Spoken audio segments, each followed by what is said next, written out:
This is an A3 flatbed USB scanner, which surprisingly is a very difficult thing to find. This is like the only one I could find both on the used and the new market, and it doesn't even share its brand on the front of it. It's a humongous box. For reference, it's about twice the size as a newspaper, and a newspaper is about A3 size. A3S compatible PC and Mac series scanner with an expandable lid,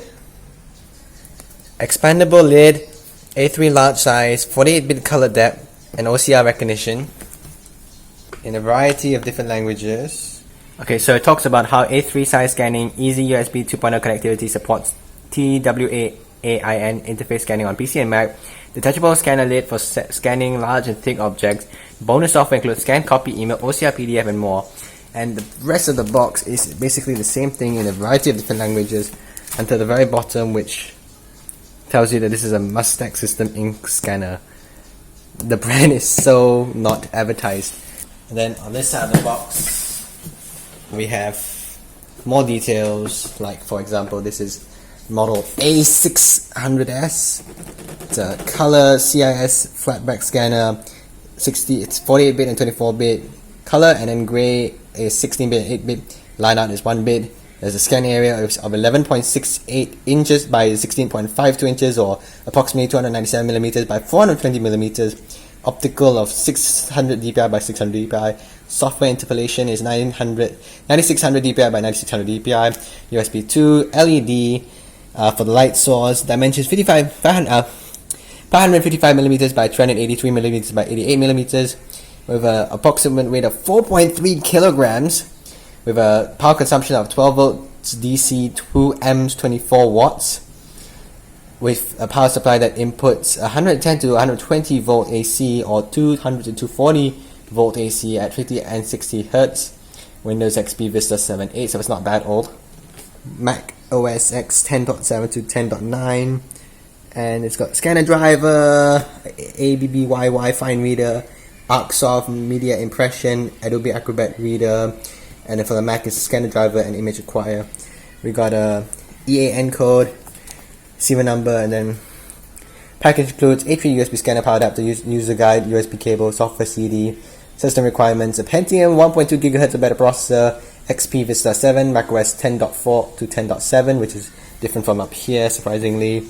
Available USB port, SVGA color monitor, CD-ROM or DVD-ROM drive, at least 256 megabytes of RAM, 512 megabytes of RAM for Windows Vista or 7, 350 megabyte available hard drive space for software installation. The bottom is completely blank.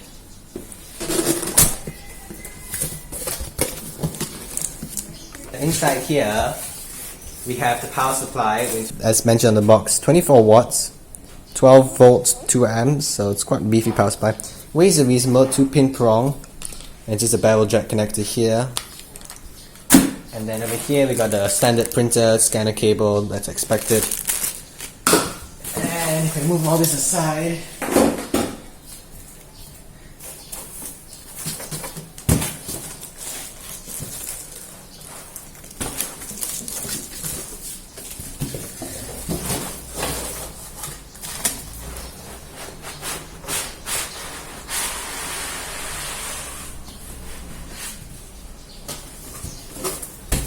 nothing else in the box. It's all blank cardboard inside.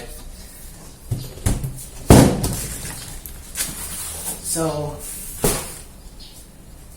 soft cell foam, and then on the front of the soft cell foam we have some literature and some documentation. This is a big plastic bag that's been folded up for the contents.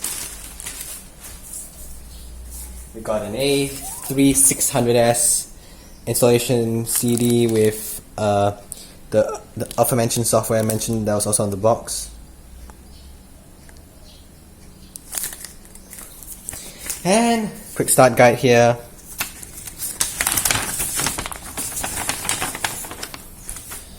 That's about A3 size, so I guess the first thing you can scan with this scanner is the quick start guide. It's a bit of a test.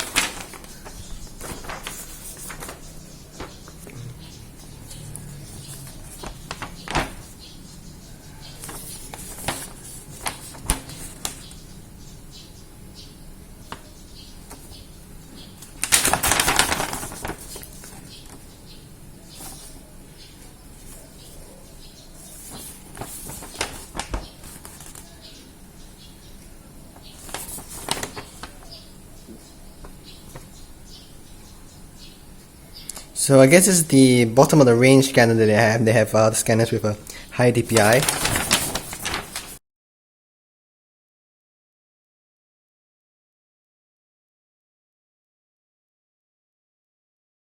So yeah, this is an absolute behemoth. At the top, this thing is already coming out, as you can see.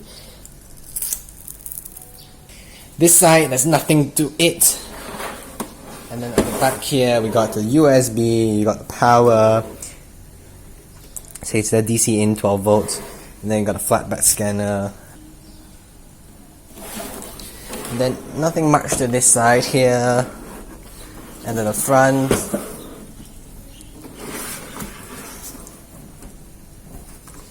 Go ahead and open it.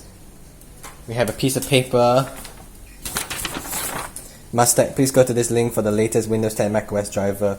So wow, it does support Windows 10 and Mac and newer versions of macOS. Yes, macOS, not OS X. So that's actually very impressive too.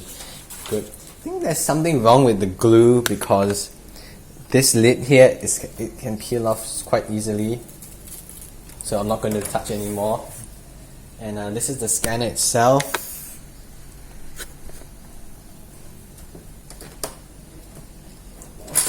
Oh, okay. Okay. The lid is very easy to come off. So, I guess that's what I mean by easy to expandable lid, because it's just going to be able to come off at any height, which is good. As you can see, it has no problem fitting newspapers off, and if we bring it closer, you can see there is marking 16-inch, 14-inch, 12-inch, 10-inch, 8-inch, 6-inch, 4-inch, 2-inch, and then the top here A3, B4, A4. So the corner is actually up there. And this is what the bottom of the scanner looks like.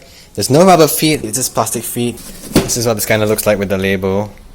So an update on the driver situation. So it's not plug and play, that's alright.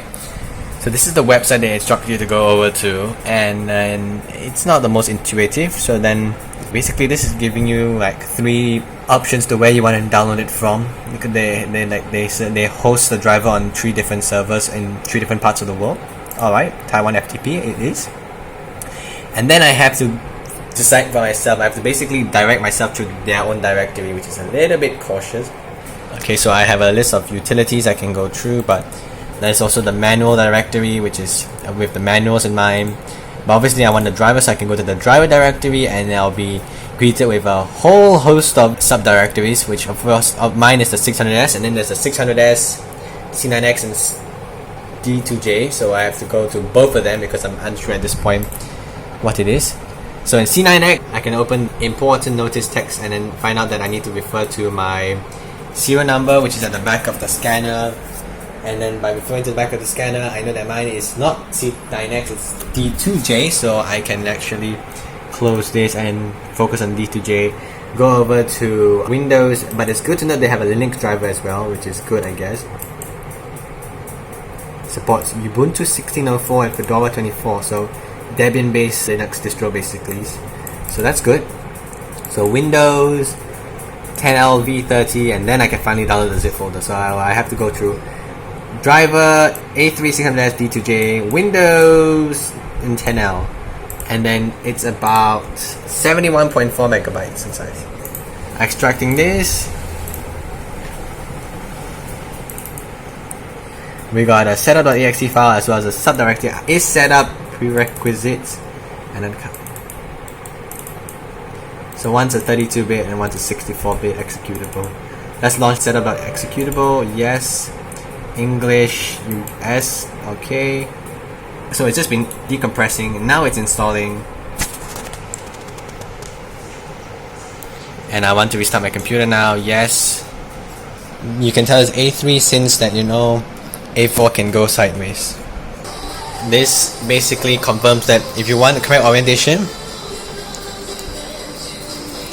you can do it like this. So right side up for us, and then if I confirm here, this is the software that comes with the driver. So when you install the driver, it comes with panel V 2.0 and color calibration, and basically yeah, it's actually a fully featured software. I think what's important to know is that it does have difficulties with like the sides at times. And basically, you can set your settings here. Color match. I disable it because I had some problem with it. Resolution, the DPI, file path, file type, and then OCR, which is only applicable if you install the ABBYY software, which I talked about earlier. Save, yes, and they all have tooltip, which is great. Good to have tooltip. And then you got your scan, you got your import, you got your edit, you got the save as PDF, you got the copy, you got the email, and you got the OCR settings and exit. I want to mention that by default, as you scan, it will automatically save to your directory, which for me is the documents folder. Okay, and it's optional then for you to then save as a PDF. You can hold shift and you can have multiple selected. The scan quality, this is a 600 dpi. This serial box here is 18.5 megabytes, but you can really see the quality of the print. It's very high quality.